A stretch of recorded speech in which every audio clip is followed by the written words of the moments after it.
Assalamualaikum warahmatullahi wabarakatuh. Dan salam sejahtera untuk kita semua.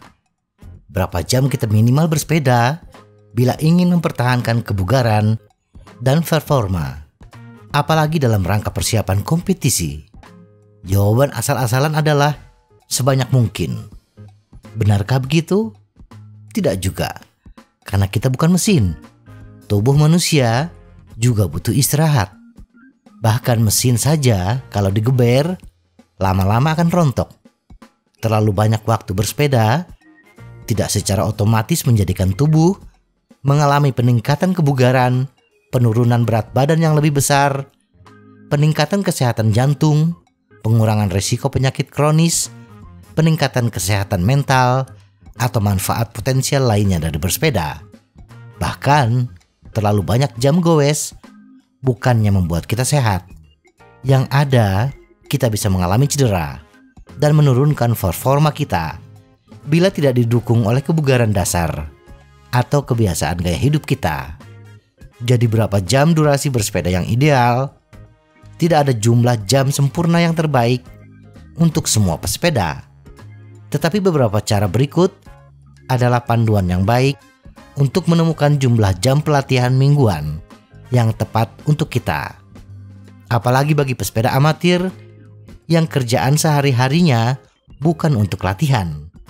Bagi kelompok pesepeda seperti ini, mau tidak mau kita harus mempertimbangkan ketersediaan waktu untuk bersepeda di tengah kesibukan sehari-hari kita. Tetapi seluas-luasnya waktu yang tersedia bagi pesepeda profesional, mereka pun tidak sepanjang hari bersepeda. Karena waktu pelatihan yang tidak terbatas tidak akan membuat kita lebih cepat atau lebih kuat.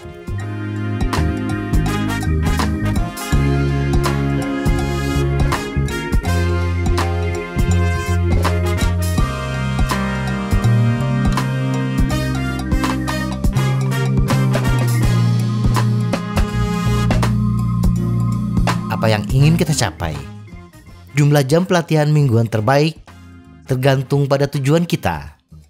Tidak semua pesepeda bertujuan untuk meraih juara dalam kompetisi sepeda. Bahkan yang terbanyak adalah bersepeda dalam rangka meningkatkan kesehatan tubuh dan kebugaran kardiovaskular. Kesehatan dan kebugaran kardiovaskular. Bagi kita yang bersepeda dengan tujuan meningkatkan kebugaran kardiovaskular secara umum, rekomendasi latihan dari Organisasi Kesehatan Dunia atau WHO cukup masuk akal, yaitu 150 hingga 300 menit seminggu latihan interval sedang, atau 75 hingga 150 menit per minggu jika kita menggabungkan upaya intensitas yang lebih tinggi. Jadi, karena bersepeda biasanya merupakan aktivitas dengan intensitas campuran 2,5 jam hingga 5 jam seminggu, adalah titik awal yang baik bagi pesepeda rekreasi yang ingin mendapatkan manfaat dasar kardiovaskular dan metabolisme dari latihan aerobik. Nah, kalau kita sudah mulai merasa bersepeda adalah passion kita sudah mulai memasuki gerbang pesepeda antusias, tentunya durasi bersepeda tadi harus ditingkatkan. Berapa durasi yang dibutuhkan bila kita ingin meningkatkan performa bersepeda kita? Peningkatan performa. Setelah kita memutuskan untuk menggunakan bersepeda untuk meningkatkan performa atletik, terutama kemampuan kita untuk bersepeda dengan daya tahan yang baik, mampu bersepeda lebih lama dengan nyaman, dan dengan kecepatan yang lebih tinggi, jumlah jam mingguan yang kita habiskan untuk bersepeda perlu ditingkatkan. Dan dari sini, kita harus merombak jadwal bersepeda kita agar sesuai dengan tujuan bersepeda yang baru, yaitu meningkatkan performa bersepeda kita. Di samping meningkatkan atau memperpanjang durasi bersepeda dengan tujuan meningkatkan performa, kita juga dituntut kondisi fisiologis tertentu. Dengan arsitektur pelatihan yang tepat, bersepeda 6 hingga 10 jam per minggu adalah durasi yang cukup untuk menghadapi sebagian besar acara bersepeda amatir.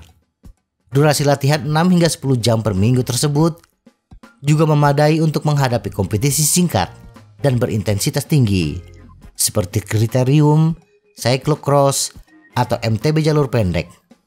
Durasi ini juga cocok untuk kegiatan dengan durasi bersepeda 2 hingga 3 jam seperti sebagian besar balapan jalan raya, balapan MTB lintas alam, dan Grand Fondos tingkat sedang.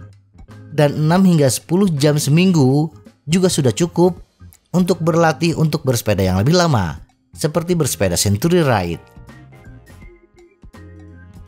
Memenangkan kompetisi.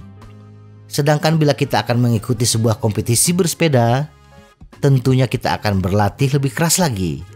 Latihan lebih dari 10 jam seminggu menjadi sangat kita butuhkan ketika kita berencana mengikuti kompetisi beregu. Bisakah kita memenangkan sprint kriterium atau kompetisi bersepeda lintas kota dengan hanya berlatih 6 jam seminggu?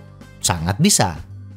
Itulah keseluruhan premis dari buku dan program Time Crunch Cyclist, dan hasilnya bekerja dengan sangat baik. Jika kita ingin memenangkan kriterium, kita akan lebih baik bila berlatih lebih dari 10 jam per minggu. Siapa yang perlu bersepeda 10 jam atau lebih per minggu? Jika kita berbicara tentang keperluan dibandingkan keinginan, maka tidak banyak pesepeda amatir yang membutuhkan latihan bersepeda lebih dari 10 jam per minggu. Setidaknya tidak untuk sebagian besar minggu dalam setahun. Bahkan untuk pesepeda amatir dengan kompetisi yang padat dan atlet yang mempersiapkan acara bersepeda jarak jauh, hanya mengalokasikan beberapa minggu saja dalam setahun untuk latihan dengan durasi yang lebih dari 10 jam per minggu. Konsep maksimum minimum. Berbagai macam strategi latihan bisa kita terapkan untuk meraih tujuan bersepeda kita. Salah satunya konsep maksimum minimum. Pada dasarnya konsep ini mencari berapa waktu minimum untuk upaya yang maksimum, latihan dengan intensitas tinggi dan durasi yang lebih lama.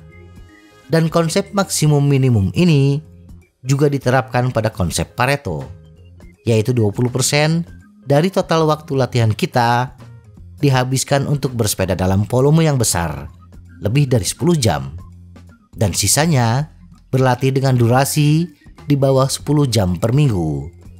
Bagaimanapun, jumlah durasi yang ideal tidak ada yang sama untuk setiap pesepeda. Tergantung kepada kebugaran pesepeda, tujuan bersepeda, dan bagaimana strategi latihan yang diterapkan oleh pelatih masing-masing.